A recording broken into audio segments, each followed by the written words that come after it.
Hello guys, welcome back to my channel. তোমরা কেমন আছো? আমি তো খুব ভালো আছি, আশা করছি তোমরাও ভালো আছো। তো অনেকদিন পর একটা ব্লগ নিয়ে এসেছি। আজকে একটা জায়গায় যাওয়ার আছে, সেটা তোমাদের সাথে শেয়ার করব। অনেক দিনের ইচ্ছা সেই জায়গাটা যাওয়ার, বাট হয়ে ওঠেনি সেটা। আজকে ফাইনালি হয়তো সেখানে যাওয়া হতে পারে। তোমাদের সাথে সবটা শেয়ার করব।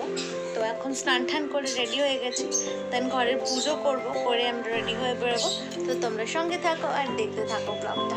টাটা। তো গাইস, আমি রেডি হয়ে গেছি, দেখে নাও। তো দেখা হচ্ছে তোমাদের সাথে ওখানে। তোমরা সঙ্গে থাকো আর দেখতে থাকো।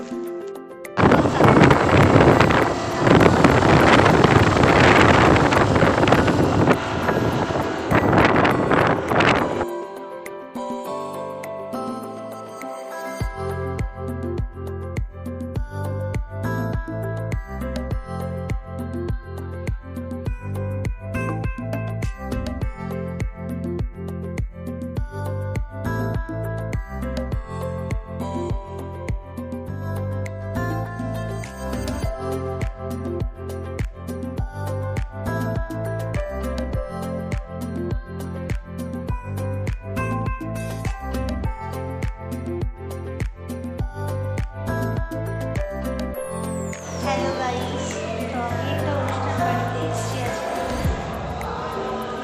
এখানে নৈহাটিতে এসেছি। তো অনুষ্ঠান বাড়ি হয়ে গেলে তোমাদের বলেছিলাম যে আমি এটা কোথায় যাব। অনেকদিন সেখানে ইচ্ছা, আমি যেতে পারিনি, কারণ নৈহাটি বড় মাকে দেখতে যাবো এখানে হয়। তোমাদের সাথে সবটা শেয়ার করবো, সঙ্গে থাকো আর দেখতে থাকো।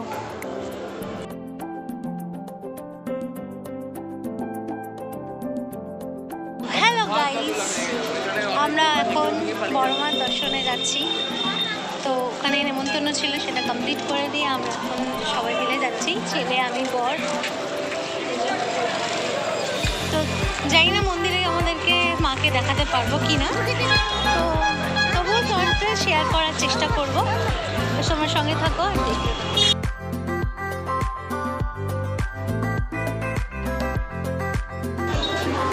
বড়মাকে দেখার জন্য কত লাইন, আমরাও লাইনে দাঁড়িয়ে আছি।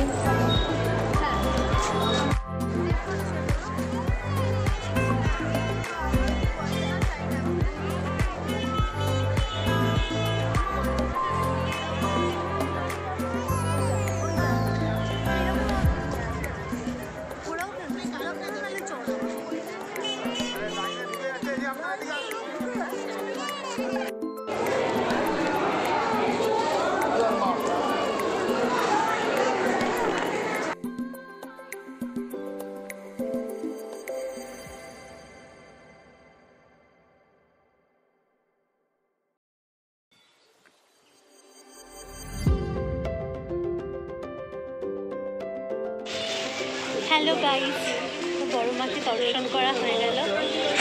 আমরা এখন বাড়ি থেকে যাচ্ছি। বড় মার একটা ফটো কিনেছি আর অনেকগুলো ছোট ফটো কিনেছি।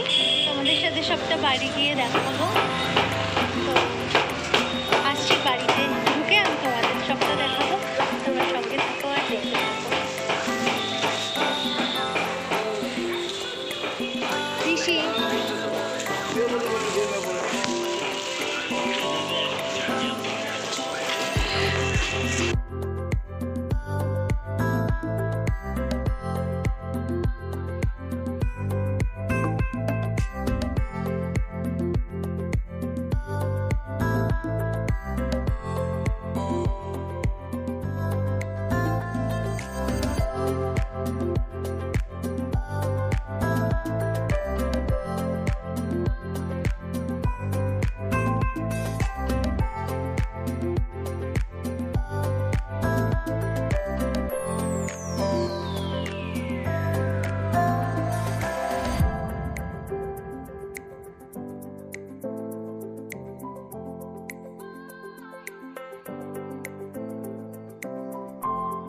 ফাইনালি বাড়ি চলে এসেছি। তারপর এসে বড় মার ফটোটা খুলছিলাম। দেখো কত সুন্দর লাগছে বড় মার ফটোটা, এক চোখেই খুব দেখে খুব ভালো লেগে গেছিলো, তাই এখান থেকে কিনে নিয়েছিলাম। মাকে অনেকবার দেখার ইচ্ছা ছিল অনেকদিন, তাই আজকে সেই দর্শনটা পূরণ হলো বলে মাকে একবার ঘরে নিয়ে চলে এলাম। দেখ কত সুন্দর লাগছে। তো তোমাদের যদি ব্লগটা ভালো লাগে থাকে প্লিজ লাইক, কমেন্ট আর শেয়ার করে দিও। টাটা।